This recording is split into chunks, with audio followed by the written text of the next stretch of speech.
Hello and welcome to the Controversies in Church History podcast. My name is Derek Taylor, your host for this podcast. This is a reminder that you can find controversies in church history on various social media platforms, including Facebook, Twitter, YouTube, and also on Patreon. If you'd like to become a patron of the podcast, this is a free podcast for most people. I try to make it available through as many platforms and different types of social media as I can, but I do actually try to advertise every once in a while. I do have a few expenses for doing this, and it is a lot of work. So this is supposed to be a service. You're not supposed to actually, you don't have to do this, but if you'd like to become a patron of our podcast, go to patreon.com and you'll find our Patreon page on Patreon, where you can become a donor, a monthly donor. I think it's $5, $7, and $10 to help out defray some of the cost of this stuff. Going forward, I'm going to start doing more things, interviews of those sorts of nature for patrons on Patreon, to focus more on that. So if you want to keep supporting the podcast, keep it going. All the episodes, in terms of the archive of what I've done, will be available free. Eventually they'll be made after a month or so, all the new ones. But if you become a patron, you get new episodes a month in advance. You get some other things, bonus features that I won't make available.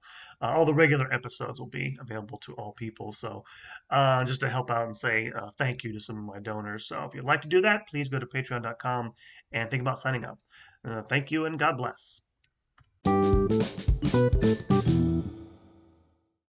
Hello, and welcome to Controversies in Church History, the podcast that takes you into most important, interesting, and controversial events in the life and history of the Roman Catholic Church. Hello, once again, my name is Derek Taylor, your host for this podcast. Thank you all for listening. Big thank you to all our listeners, as usual, listening on Spotify or Apple Podcast or wherever you listen, on YouTube or on Patreon. And thank you especially to my patrons. I really appreciate them supporting the podcast. This is a podcast you can find pretty much on all the major podcast platforms, as well as on YouTube. The podcast also has a website, a webpage, churchcontroversies.com. I sometimes post things there. You can find us on Facebook, Twitter, as well. So check that stuff out, like and follow and subscribe and all that good stuff. But yeah, this is the Church History podcast. Takes a look at these things, and is, by the way, again, is a free podcast. Most of the content will be purely free to everyone, just to remind people of that. So you can find all the old episodes on Spotify, on Apple, on YouTube, and everywhere else that you listen. So thank you again, everyone out there, for keeping the podcast alive. And welcome to our latest episode. If you're a patron on Patreon, you'll be hearing this first as you get early access to latest episode. And the latest episode is the latest installment of our series on the Latinization of the Eastern churches. If you know what that topic means, if you're just coming to this brand new, just to rehash for everybody, this is the idea that Eastern churches, churches whose background is effectively the same as the Eastern Orthodox. They have a Byzantine rite normally, and there are other different rites, but they have their own customs and traditions that are different than the Latin Western customs we're familiar with here in the West. And when they came into communion with Rome, the Western Church either sometimes forced Latin customs onto them, or over time they sort of took on Latin customs, Latin language normally for liturgy, stuff like this, but also for other aspects of their faith. And so, it's controversial because, of course, and we get in the 20th century, the Second Vatican Council basically instructed the church to try to get these Eastern churches to restore the heritage they had lost because of this process. And so it's generally viewed as a negative thing, controversial thing. And so we've been going through, started out in the Middle Ages, we're getting through, and this is the last episode, the last one on the early modern period from about 1500-ish, 1450, to about 1800. This is episode 7, the 7th in this series, and we're the title is Southern and Eastern Europe. But we're kind of making that a retrospective. This is the last one for this era. It's a major change after 1800 for obvious reasons in Western Europe and elsewhere. And so when I start out talking about, at that little rehashing of the whole series, just where we stand. Remember, we started at the beginning of this the beginning of the early modern period, the big event is the Reformation. And the Counter-Reformations played a big role in Latinization. We'll talk about this at the end of this episode. But Rome has changed, and the Western Church has changed. I'll talk a little about the Latin Church at the end of this era. And for a long time after the Counter-Reformation, after Trent, the Western Church, revived itself. It made strides. It reconverted parts of Europe that had gone Protestant, and its cultural influence was very wide. But this begins to change in the second half of the 18th century after 1750. The church, just in terms of people's loyalty, especially the loyalty of elites, declined. The church became, in a lot of ways, preoccupied with defending its legal privileges against increasingly hostile governments. And I won't belabor this, but we see a sharp decline in the practice of the faith after 1750, especially in places like France. And I won't go through all that, but we're thinking, of course, ahead about the Revolution of 1789. But you have several things contributing to this. One of the big things that's happening by the 18th century is that increasingly absolute monarchies, these monarchies that are effectively claiming total control of their states, including the church, after the Counter-Reformation, as a matter of order, they work especially hard in the 18th century to reduce the church's privileges and gain more control over the clergy in their territories. In places like France, Austria, Spain, even parts of Italy, in the 18th century, governments will do things like close down religious orders, confiscate their properties, and in some places try to gain control successfully of seminary training. The reason why is the church is a big part of that society. These absolute monarchies want more control, and so they try to do this stuff.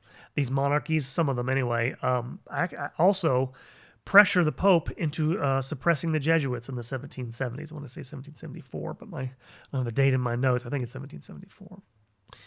And what you kind of see, generally speaking, is an exhaustion of the Counter-Reformation church by the end of the 18th century. Rome had been at the forefront of culture after Trent. I did a whole episode on this. What we call the Baroque, the culture of the Baroque and the arts, wasn't a complete creation of Rome, but it had a lot of its impetus from the Catholic Church, but also the Council of Trent, and things like painting and the visual arts owed a lot to the church's, renewed emphasis on the emotional power of images and stuff like this. And in fact, this culture of Baroque, in terms of arts and things of this nature, became the sort of preferred style of elites across Europe. Not just in Western Europe, by the way, but also Eastern Europe. This gets into Russia at the end of the 17th century. Peter the Great tries to westernize his country. But again, social changes, lots of social changes, the beginnings of industrialization, the beginnings of the modern press, the printing press, the modern, newspapers and stuff like this. Other things begin to alter the relationship between state and society. And what happens basically is the church is caught defending a declining ideal of what the relationship should be between these things by 1789. They get caught flat-footed. And it wouldn't be for another century after the revolution breaks out that the church really begins to mount an effective response to these changes. It takes it a long time to get going. So that's one aspect of the view at the end of this era. The second one is the view from around the globe. Remember, the Catholic Church is a global institution by the early modern period. And you see some of the same trends at work around the globe. And I talked about some of this last time, actually, in the last episode on the Thomas Christians. The church clashed with both the Spanish and Portuguese crowns over things like jurisdiction in their territories, in their colonial territories. There were conflicts between religious orders in these territories, and which hampered the missionary work of the church in places like Latin America and Asia. This continued throughout this period and increased along with the power of the state over the church in the monarchies already mentioned. I'll just give one example of that, by the way. Well, I won't go too much. That's talking about missionary work, which is a different topic. Even as at the same time, you did have the revival of mission by some religious orders, especially in Latin America, in Mexico, in former Spanish territories, the Jesuits and other places in North and South America, as well as in China and Vietnam into the 18th century. And of course, the church is overseeing some of this stuff. So again, the Western church is not necessarily all in decline. It's also got all these other things going on across the globe. I say this to put all this in context, the whole issue of Latinization, how these, because generally speaking, I'm on the side of these Eastern churches. If you haven't noticed, I feel for them, their heritage, that their traditions weren't respected. But Rome saw things in a different way than, say, we do. They had this map of the world. They're mostly concerned with Western Europe, trying to win back the Reformation, and they have missionaries going to, Vietnam and China and India, and they have Latin. I mean, it's a global thing by the 18th century. And so sometimes, unfortunately, Eastern Christians who came into communion with them, seeking, to accept its authority, tend to get short shrift. And to put this in perspective, because I'm Roman Catholic, I accept its authority. I absolutely believe in the authority of the Pope. But I also believe that there are limitations to that authority. I mean, they make mistakes. I'm willing to admit that here. But I want to put this in perspective, because the church, what the Latin church is doing, and we talk about Latinization because it's more prevalent, this imposing of its customs on other churches than it is, say, in other places within the Christian world. But it's not unique. And to give you one example of this, something like this went on, I mentioned this already once, with the Church of Constantinople. Remember, I mentioned in the Middle Ages that the Melkite Church of Antioch had once upon a time had its own Syriac liturgy, the language of it. Slowly over time, Constantinople Hellenized it, imposed the Greek Byzantine liturgy on that church. Well, this also happened in the 18th century. In the 18th century in the Balkans, if you remember, like a couple of episodes ago, we talked about the Ottoman Empire controlled the Balkans, appointed patriarchs of Constantinople had to be appointed with their say-so in the Ottoman Empire. And in the course of the 18th century, the Patriarch of Constantinople, with the say-so of the Ottoman Sultan, tried to bring some of the churches of the Balkans under its jurisdiction. And this meant increasingly the Hellenization of their liturgy and their customs. By the 18th century, most of the bishops in the Balkans were of Greek origin. In 1767, at the orders of the Ottoman Sultan, the Patriarchate of Bulgaria was collapsed into that of Constantinople. They had their own patriarch for a couple of centuries, or for a while, a couple of centuries, the Bulgarians. And the Greek language replaced Bulgarian in their liturgy and administration. They had their own language, and it was done away with. The year before this, in 1776, the Serbian Patriarch was abolished by the Sultan at the insistence of the Patriarch of Constantinople. And so you have a sort of a aggrandizement at the hands of the Patriarchate of Constantinople as a result of all this. You have something similar happening in Russia in the same period. We'll talk a little about this as we go on here.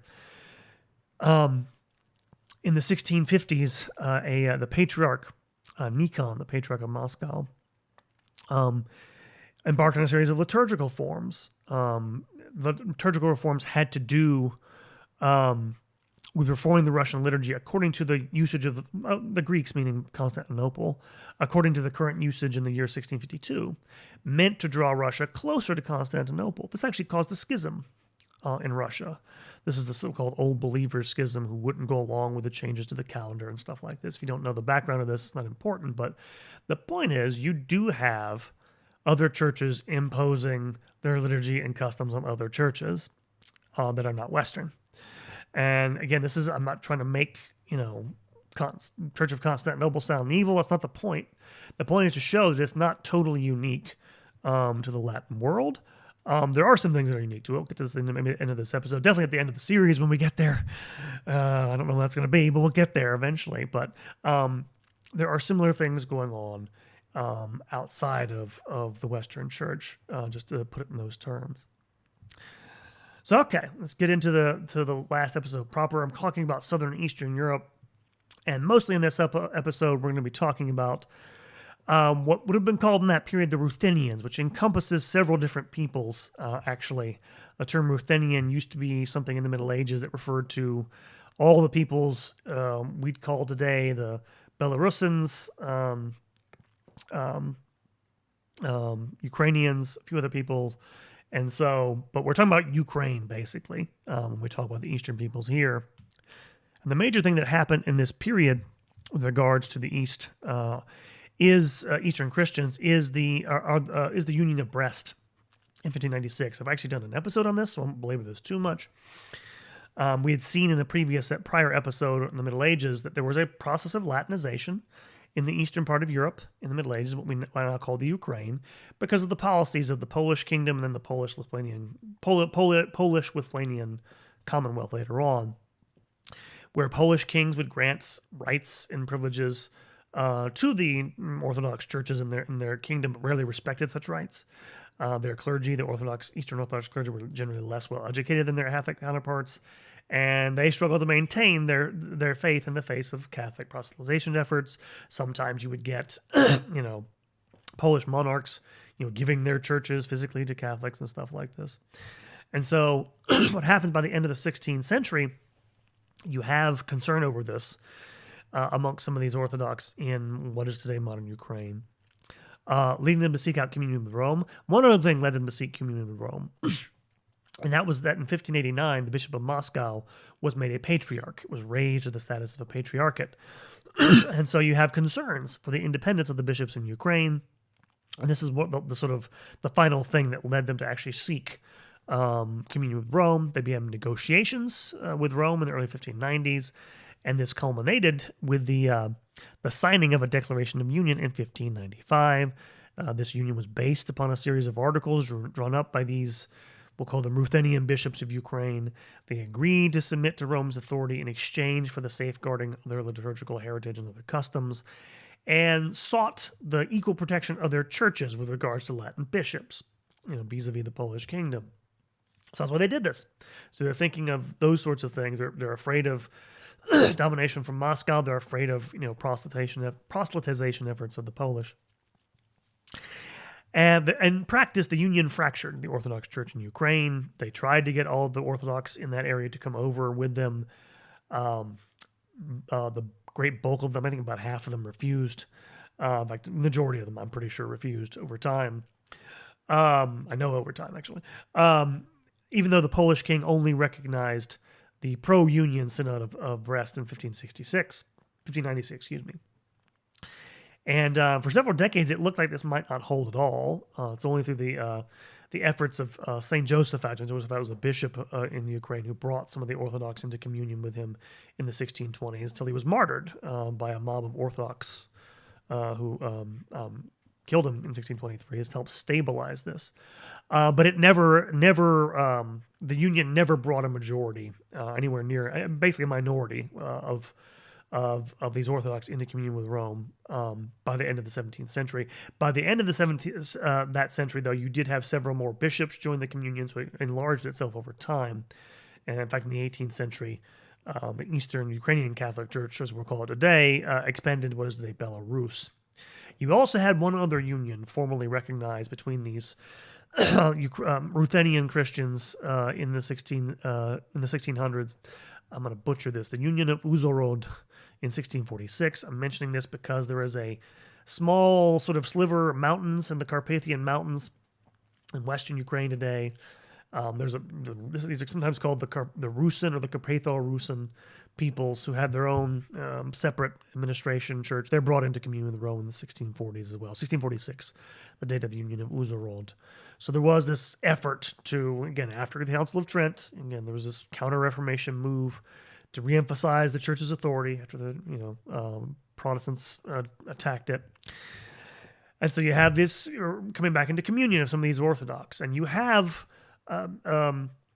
Latinization occurring in these churches, especially after mid-century, after the mid-17th century, for a variety of reasons. I already mentioned one of them. The people in these places were simply not, like all the other Orthodox churches, compared to, the big comparison is always with Poland. They're just less educated. Their educational systems aren't as good. The Renaissance, all those things have hit Poland. They haven't penetrated these places. And when they do go and try to found seminaries in the 17th century, these Ukrainians, who come into communion with Rome, they don't have, for example, enough Greek texts, right? Greek, the Byzantine liturgy is originally in Greek. The liturgy of St. John Chrysostom, the basis of their liturgy. They want to go back to the sources, right? Just like the Renaissance thinkers did in Latin and everything. But they don't have enough text. They search around trying to find them. It's very difficult. They don't have enough Greek speakers to teach them how to read them. So they're behind on these sorts of things. And this forced upon them, as a matter of just educational purposes, the use of Latin in their seminaries. And again, partly this was put because of this, practical matter. It's also because there was a lot of pull in Catholic Polish culture. A lot of these prominent families in the area of what we'll today call the Ukraine, which was in the Polish-Lithuanian Commonwealth in that period. A lot of prominent families converted to Catholicism, went over to the Latin Rite, abandoned their heritage. So you're trying to get people to stop doing this. So they have to, in some way, speak their language. And so this is the language of the educated culture they were familiar with, the most one they were familiar with. Which means, by the way, that their theology was very Latinized. They took on Latin scholastic theology came along with the language. So you have this as a problem. And by the way, it should be pointed out, this was a problem also for the Orthodox in the Ukraine in the 17th century. Neither of those groups, either in or out of communion with Rome in that period in that area, were really culturally sophisticated enough to offer an intellectually credible alternative to what the Latins could offer. This, by the way, this also happened, this Latinization of education happened in the Orthodox Church in Ukraine. The bishop of, I think it's the Patriarch or Bishop of Kiev, I don't know which title we're referring by, but Peter Mohila is he's famous, actually infamous in certain Orthodox circles because he did the same thing. Kiev, if you don't know, became a sort of center of Orthodoxy, partly because of the Union of Brest, partly because of some political stuff we'll get to in a second in the 17th century. And one of the things he did was he taught his seminarians in Latin. The reason why he did this is because they had to respond to attacks by Catholic, Western Latin, right, Catholic polemics. And so they needed to speak in that language in order to respond to them. You get people within the Orthodox, the modern Orthodox, 20th century Orthodox theologians, criticizing that. But they really didn't have much of a choice. And the same thing goes for these Eastern Rite Catholics. What other thing that changed this and helped spur this Latinization, was the political division of Ukraine in the 17th century. I mean political division because in the 1640s, remember, most of this had been under control of the Polish. I'm brushing over a lot of stuff here, but forgive me if you know more about this and you're listening. I'm just trying to give an overview here. There was a major uprising in 1648 led by the Cossacks, the people of the Crimea and everything, who basically won. They basically won a victory, but wound up essentially inviting the Russians to intervene in the conflict. The Russians actually invaded what would be Belarus. At the same time, the Cossacks made demands for the abolition of the Polish-Lithuanian Union. They were trying to separate all these sorts of things. And eventually what happened was Ukraine sort of gets divided by treaty in the 1660s between western parts that are more controlled by Poland, later on to be controlled by Austria, and then from the east, from Kiev eastward will be dominated by Russia. And this state of affairs, and partly because you have people fleeing from the Russian invasion of Belarus, convinced leaders of the Ukrainian Catholic Church there in Ukraine that their only real help lay in the West.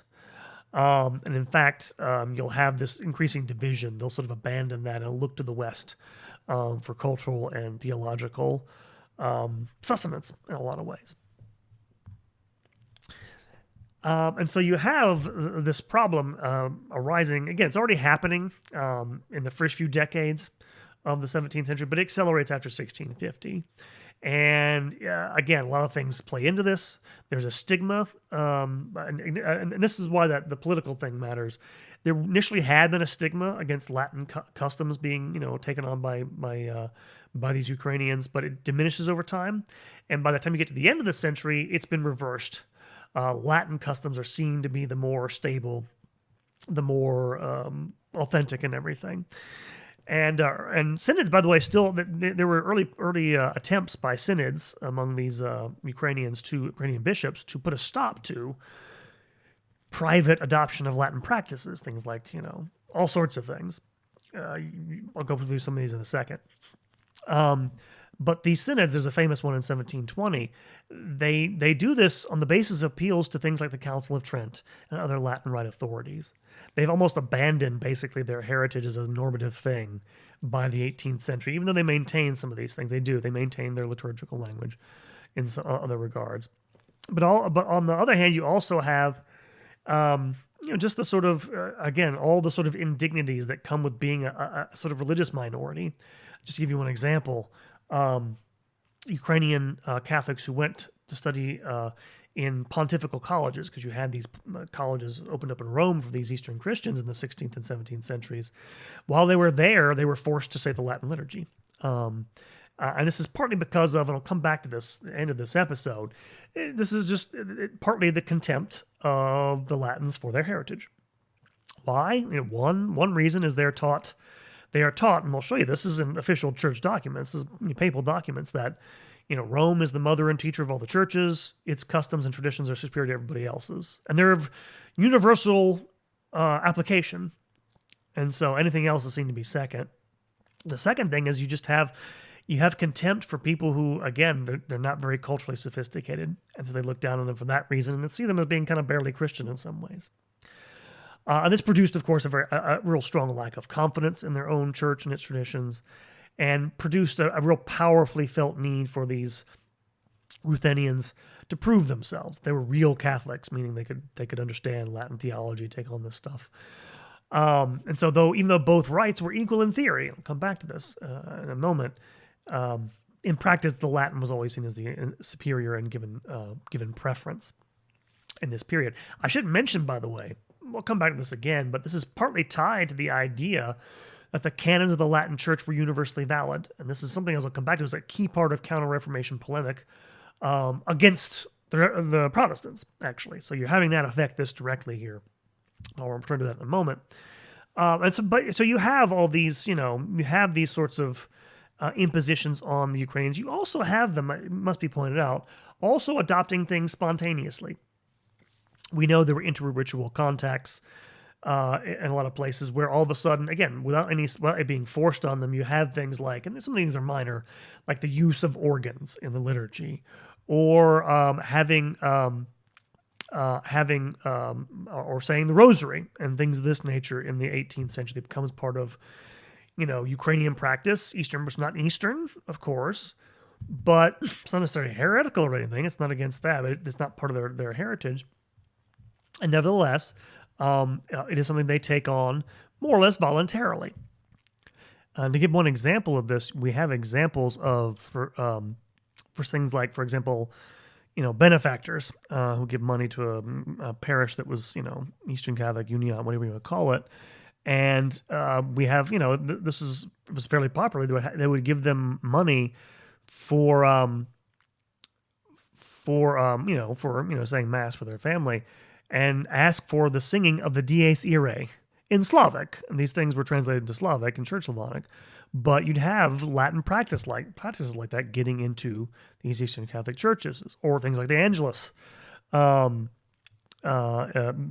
times a day, stuff like this. And some other things that are kind of, just interesting ways in which they, again, not just took on Latin practices, they actually did adopt them to Eastern, to their own Byzantine heritage. I'll give you one major vision of this. They did take in some Latin feasts. Famously, one of them is the Feast of Corpus Christi, which in the 17th century was mostly celebrated because of popular, you had Eastern Rite Catholics, they were in communion with Rome, and so they wanted to celebrate this Latin feast. Again, it's not the Eastern way to expose the Eucharist in the same way of adoration we do in the West, but by 1720, it attained a more or less official status in the Ukrainian Rite. They actually adapted the feast to their liturgy by writing hymnody in Church Slavonic, according to the model of a major Byzantine feast. In fact, they actually, it's interesting, if you look, you read about this obviously, so they would actually, the choice of psalms they used for this feast reflects, the choice of the Latin choice of psalms, some of the Bible readings, but again, it's not totally Latin or Eastern in a way. It's almost like a sort of hybrid, a little bit, in the sense that choice of Bible readings had precedence in both rites. There's evidence, not much, but a few places they actually adapt some of the hymns of St. Ambrose, turn them from Latin into Church Slavonic, and made them part of their own heritage. So again, it's worth pointing out, it wasn't necessarily always an imposition or the result of, coercion or things of this nature. They naturally took on some things this way. So it wasn't a total one-way process. And again, I'm not trying to, well, I am in a way. I am trying to apologize in some ways for the way the Latins did this. But, it was almost unavoidable given the situation where you have all these, and the religious orders who went there, by the way, the Western ones, the Jesuits, the Basilian order. The Basilians were created to go for this purpose. Basilians are religious order. Their rule is the rule of Saint Basil, so it's Eastern in origin. But they were the primary agents of Latinization, and they did a lot of good things, education wise. But they also brought, again, this more sophisticated, on the one hand, in a secular sense, culture with them, but also again, Latin culture, which was dominant, and had that force. And as far as just one other thing to mention about this, because we're talking about the Ukrainians here, as far as the Carpatho-Rusins go, the Rusins are now today the Ruthenians alone. That's the Ruthenian Church, Ruthenian Greek Catholic Church is what that's called today. We're not, as I'm aware, forced into the same level of Latinization as the Ukrainians. Although, by the way, I should mention, it was also, when I say the Ukrainian church, it was more intense in other areas, more intense in the areas of what would be Belarus, the Latinization was, than the parts of Western Ukraine are today. Partly because those parts, like Lviv, I'm going to butcher these names, I'm not going to bother. There's a few of these bishoprics came into communion. Luk is one of the names of these, into communion with Rome at the end of the 17th century. It was less intense there, the Latinization. But the Carpatho-Rusins, the Ruthenians today, until 1771, their bishop was under the jurisdiction of a Latin bishop in the area. It's only later on the Ruthenian priests would serve as assistants in Latin parishes of necessity. In 1771, the Pope erected a Ruthenian eparchy, and 7 years later they got their own seminary. So again, it happened differently in different places in terms of the Slavic peoples. One last couple of notes on a couple of places that weren't, well, just to give you some comparisons here. There were a couple of other churches, a couple of other bodies of Eastern Christians who came to communion with Rome in the latter part of the early modern era. One of them these are non-Slavic, so that's why I'm lumping them together. But one of them is today the Romanian Catholic Church. Romanians are peoples mostly from Transylvania. That's right, in Romania, that area. And this happened after 1687 because there was wars between the Ottoman Empire and the Austrian Empire. The Austrians defeat them. They drive them out of Transylvania in 1867. And so there were a number of Orthodox Christians there who came under the rule of the Austrian Habsburgs. And at that time, Habsburg law in Austria guaranteed the social and civil rights of Catholics in the various Protestant bodies that were already in the empire, but not the Orthodox. And so about 10 years later, in 1698, the Romanians of Transylvania, to try to guarantee their social and civic rights within the empire, sought communion with Rome. And the emperor agreed to give them the rights if they came over to Rome, because they were already guaranteed to Catholics there. And so in 1700, the Orthodox Metropolitan of Transylvania convened a synod that accepted union with Rome. About 2,000 laity and clergy took part in this.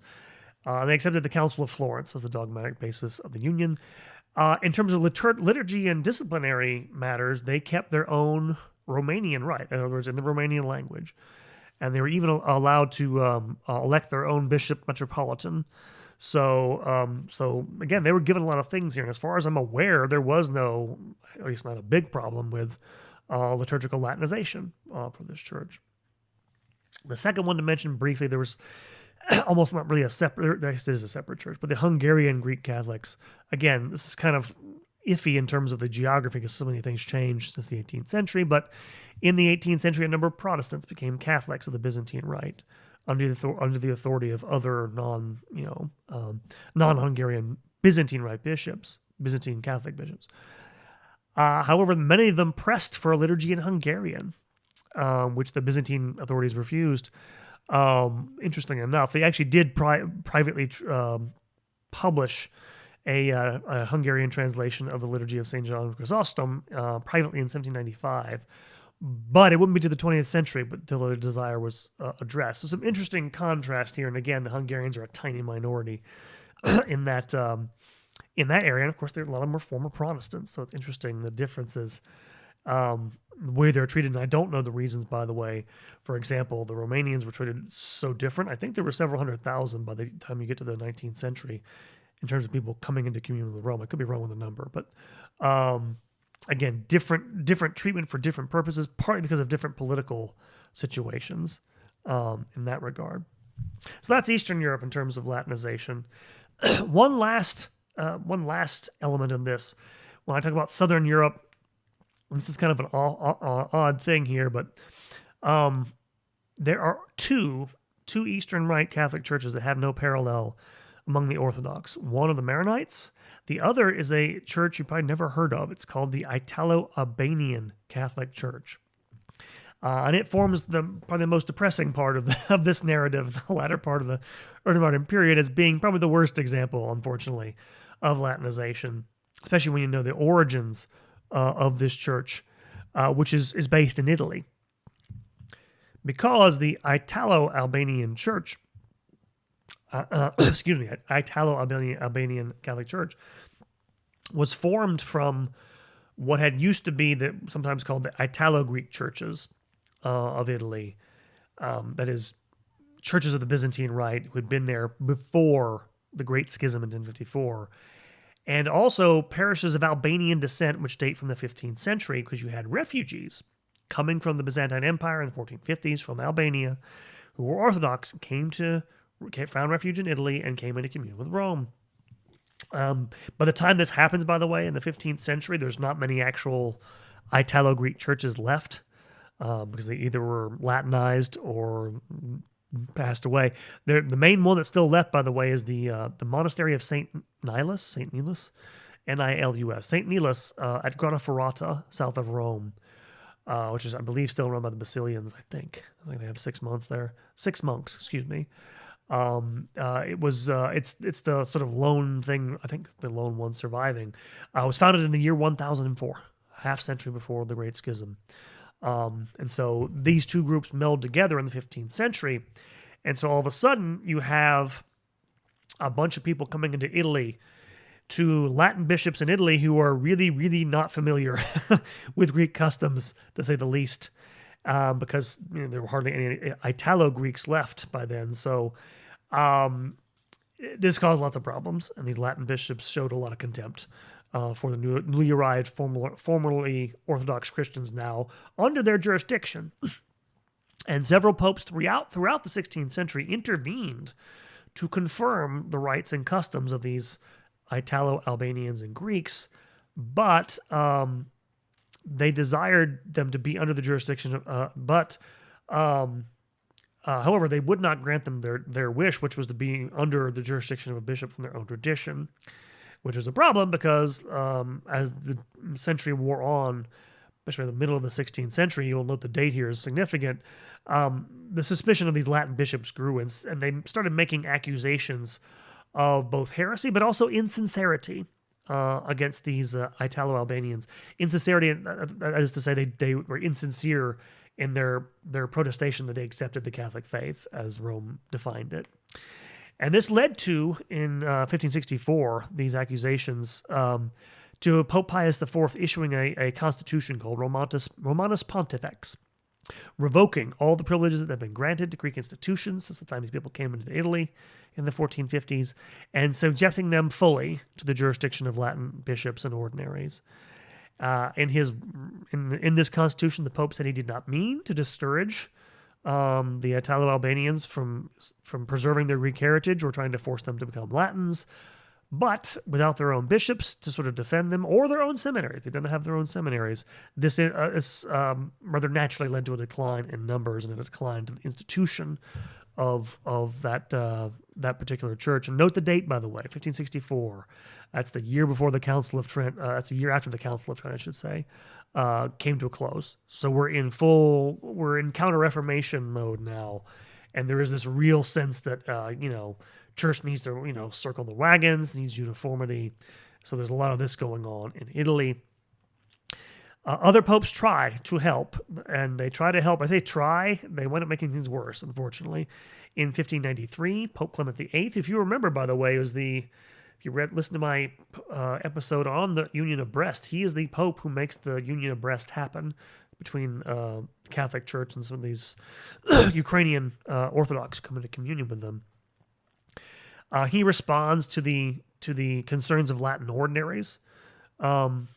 And he issues a series of reforms which remove some of the abuses that have been occurring, and also established a bishop in Rome to ordain priests for them. However, his reforms also suppressed several legitimate Greek customs and traditions, while at the same time encouraging Latinization. And the document was explicit about this. It wasn't sort of a consequence, an unintended consequence. They were trying to do that. And the reason why, it makes it pretty clear, is that they basically did doubt the orthodoxy of the Italo-Albanians. So again, this comes back. Rome's concerned for orthodoxy. You have these Latin bishops telling them that they're insincere about embracing the faith. And so they step in and they insist on certain Latin. I won't go into all these Latin customs, but there's such a range of them. And this, of course, the result of this, again, it's kind of natural. The result of that greater and greater numbers of these Italo-Albanians abandon their right for the Latin one, who are, in addition to all this, are under pressure from Latin clergy, who, again, not all of them, treat them with contempt or ridicule. In the 16th century, there is some growth in the 17th century. There's an attempt, finally, in 1625, by the Propaganda Fide. The Propaganda Fide is Rome's agency responsible for missions. They realize that the Italo-Albanian Church might disappear if they don't do something, so they begin to try to establish a seminary for them in Calabria. However, opposition from local, civil, and ecclesiastical authorities delayed this for over a century, and it's not until 1732 that Pope Clement XII, forms a seminary in the Kingdom of Naples in 1732. As well, the Pope Clement XII, appointed a bishop to oversee the seminary, which was good news, and his intentions were good, by the way. His intention was to take the formation of the Italo-Albanian clergy away from Latin bishops so they could be better formed in their own Byzantine heritage, as well as provide an intermediary for these Albanian Catholics residing within the territories of Latin bishops. Unfortunately, the mistrust on the part of Latin bishops tended to hamper the project. From the beginning, the jurisdiction of the Albanian bishop was limited to the college itself. It didn't extend either to Albanian clergy nor their faithful elsewhere. He was also only permitted to visit his parishes with permission from the Latin ordinaries, who could also, Latin bishops mostly, Latin ordinaries who could also refuse the Albanian bishop's requests whenever they felt like it. So they had very little control over their flock.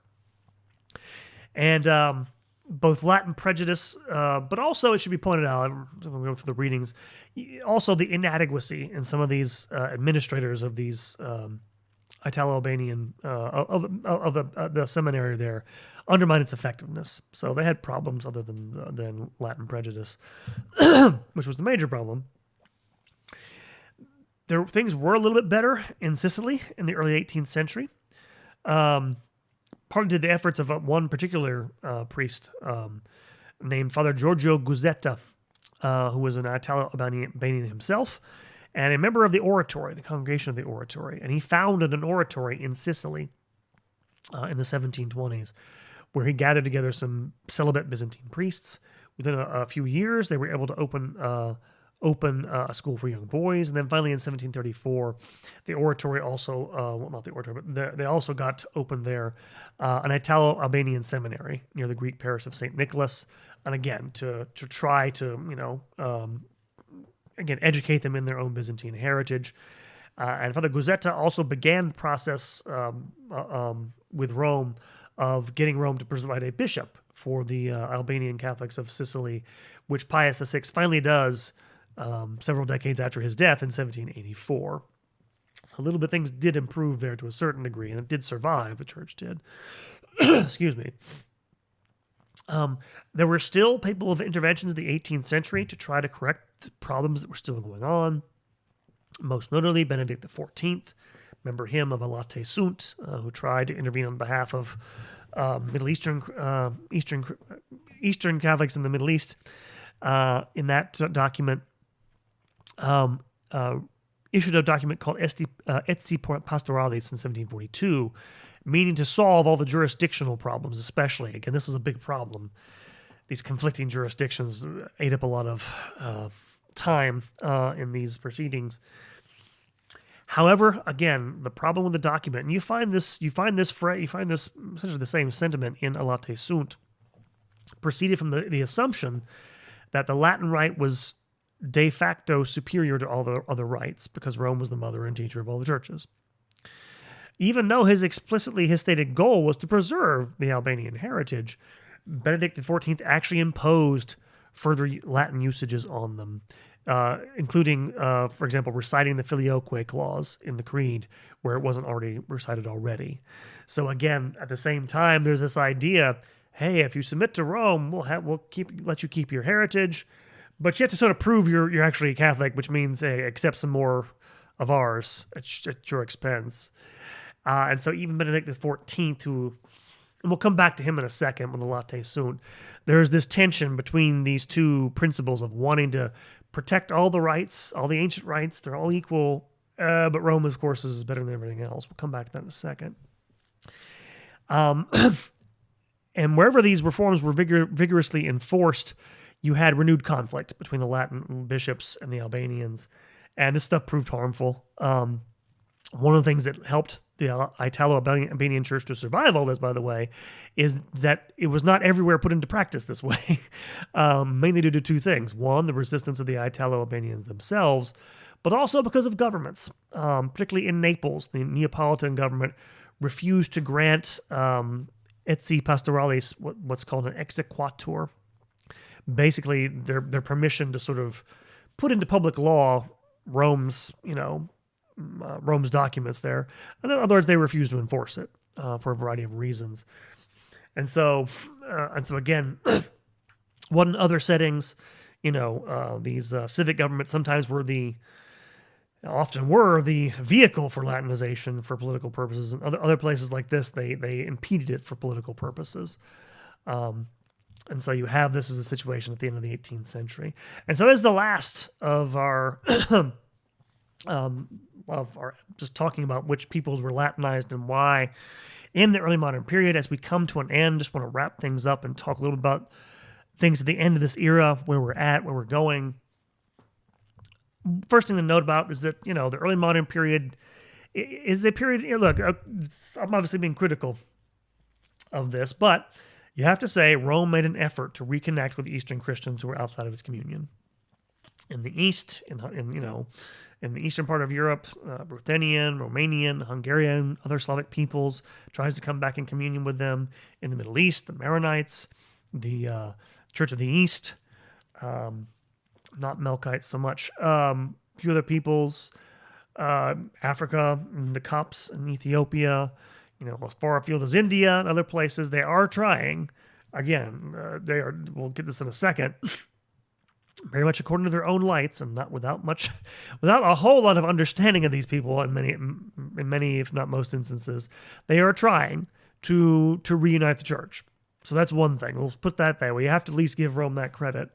It was trying to do this. Not just Rome, but the whole Western Church in a way.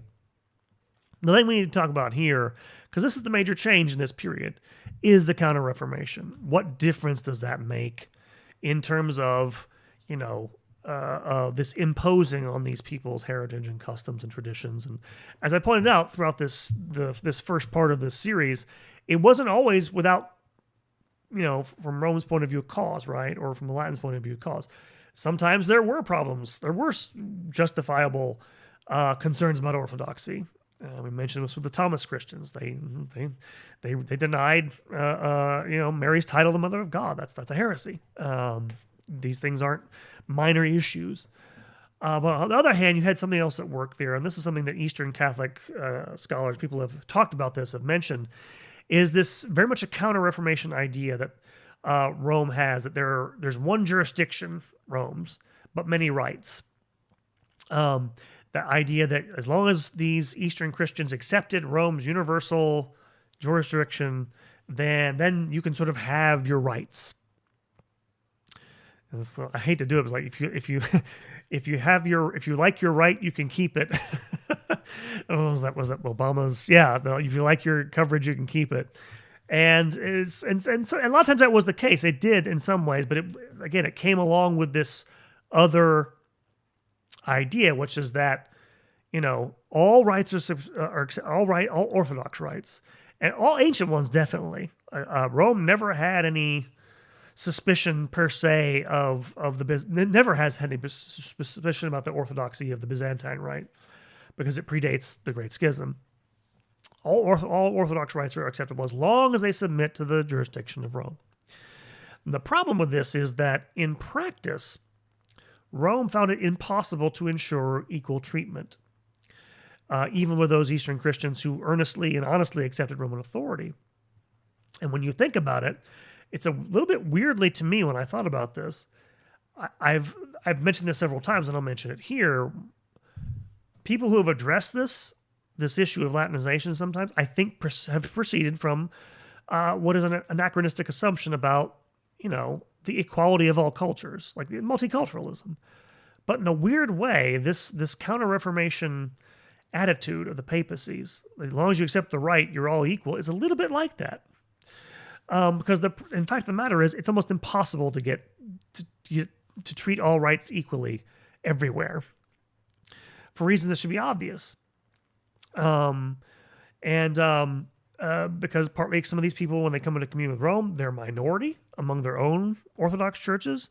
Then they're a minority, of course, vis-a-vis the Latins. And the sad fact of the matter is, minorities are going to get treated differently. They just are. I hate to put it in these terms, they have less power. They have less leverage. So that's one thing here interesting about it. The other thing is that this is partly the outcome of some contradiction of aims coming from Rome. Rome wanted to preserve the rights of these various churches. Sincerely. We'll say that and stipulate this. They're just documents after document after document, decade after decade, century after century of Rome saying, and it means it, that they believe in the validity of these rights, they should be treated with all this other stuff. But especially after the Counter-Reformation, they did this without wanting to provide them with the means to govern themselves. They had the Reformation in mind, and I think, this is my interpretation, this is me speaking, I think they feared creating alternative sites of power and loyalty. Hence the reluctance to give people their own bishops, the reluctance to give them their own. They don't want to create alternative sources of authority. They're thinking about what happened to the Reformation. Things were too loose before the Reformation, and the Counter-Reformation is tighten things up, circle the wagons, make everything uniform, right? And this is something, you see this also, a tension between this idea of Roman jurisdiction and Roman tradition, not necessarily a tension, but because, of course, Rome, in terms of its, the superiority of its jurisdiction, it appeals to the superiority of its traditions, always had, right? This is the idea. This authority derives ultimately from traditions handed down by Saints Peter and Paul. However, there does seem something different about what happens after Trent to me, and I can't really put this into words too well. There's almost sort of like a reading back, so to speak, of the superiority of its jurisdiction into its traditions. I don't know if you know what I mean by that, but in the sense that after Trent, the level of importance, the level of emphasis is reversed. Before this, I would say tradition came first, then jurisdiction, maybe in a lot of ways. Whereas it seems after this, the legal authority is primary. Because we have jurisdiction, put it this way, it's the difference between saying we know our jurisdiction is what it is superior universal because we know our traditions are superior. Whereas it almost seems reversed. Like we know our traditions are superior because we have superior jurisdiction a little bit. And again, it's a matter of emphasis, and I may be wrong about this, but it does seem that way with this reaction to the Reformation. And I'm thinking this, by the way, because I've been writing stuff about this in other contexts. One of the things that comes out of the Counter-Reformation is the idea that canon law is actually protected in some sense by infallibility or the Holy Spirit or something like this. I'm not being too precise about this, but there were people who, after the Reformation began to talk like that canon law was effectively, the canons of the Western Church were somehow, part of, especially the idea of Pope as legislator, right? Papal legislation was somehow protected by this. And so there's this sort of like overemphasis on the universal validity of all of Rome's traditions. Because this is what happens when they go into the East. They basically get this idea that, all of our disciplinary customs must be binding.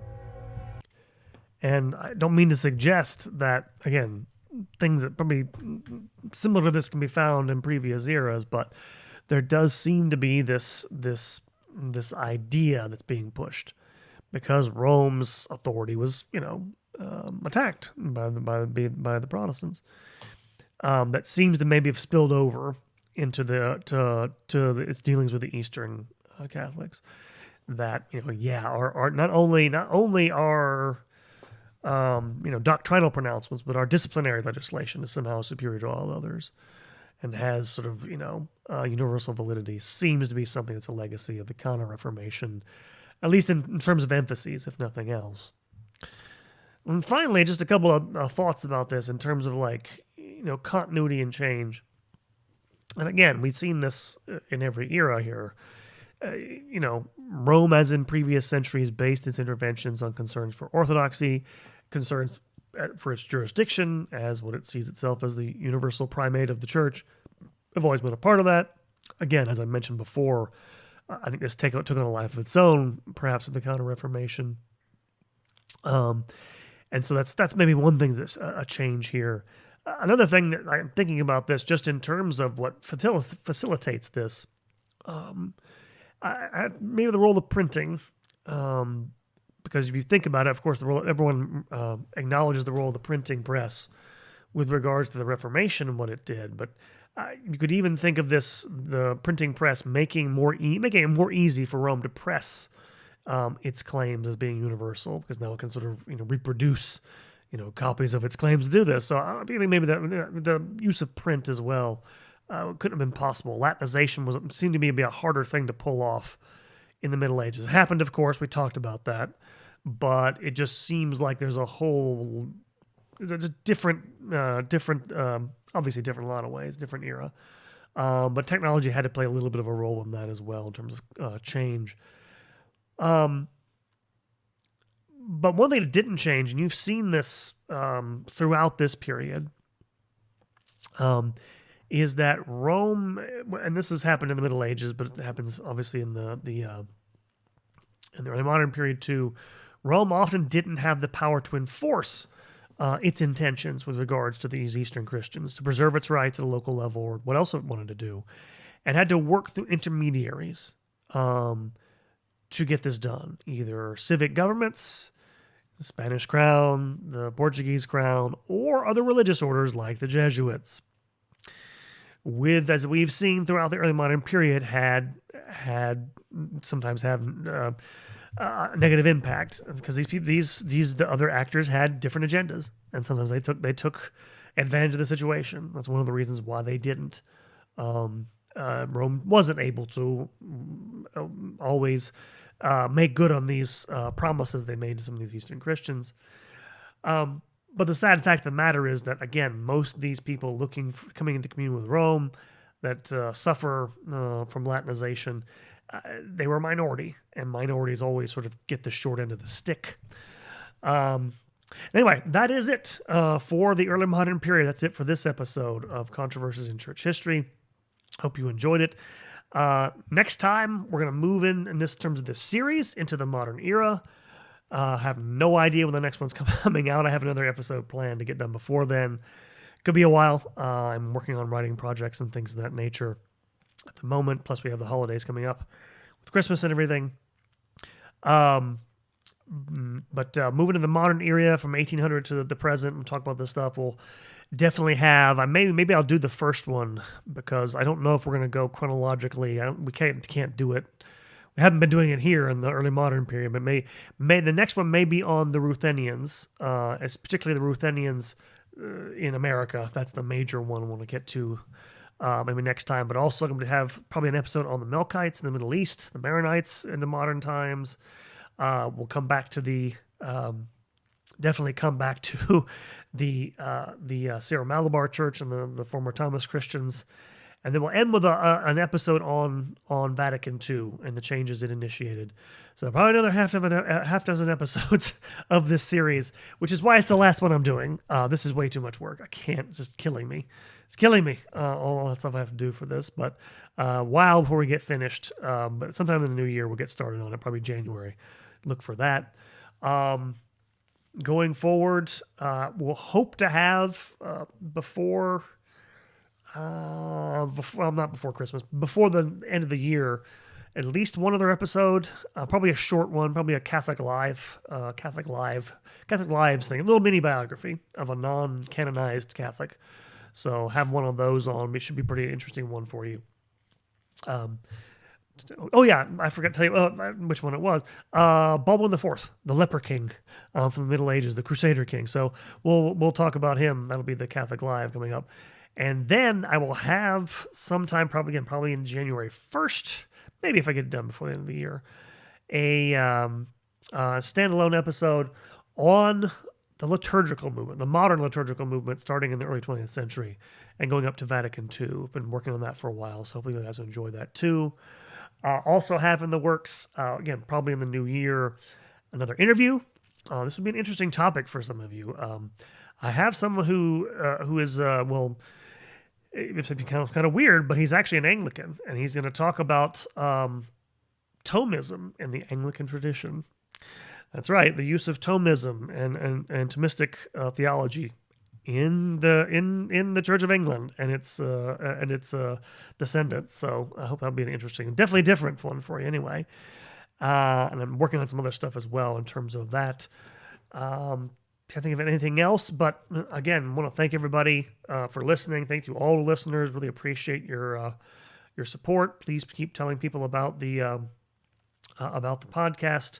Want to again shout out to all our patrons. Really appreciate you helping me out with this. I'll probably do some advertising during the break. I haven't had time to think about it. Advertise a little bit with the podcast with your contributions.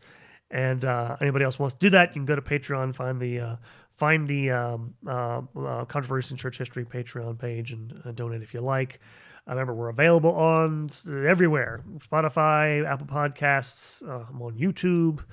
Go like and subscribe there. Again, like our Facebook page, Twitter account. I'm on there posting weird things I shouldn't most of the time.